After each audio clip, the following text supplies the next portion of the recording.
In front of me is Hotwav T5 Pro, and today I would like to show you how you can rename it.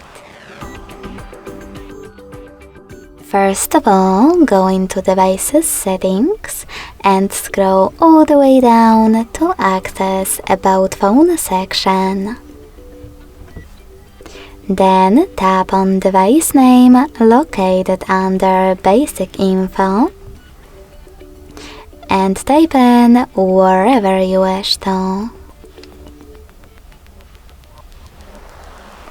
Lastly, confirm your choice by selecting OK in device name pop-up, and then also OK in the second one about visibility. So when I do that, as you can see, name of my device has changed.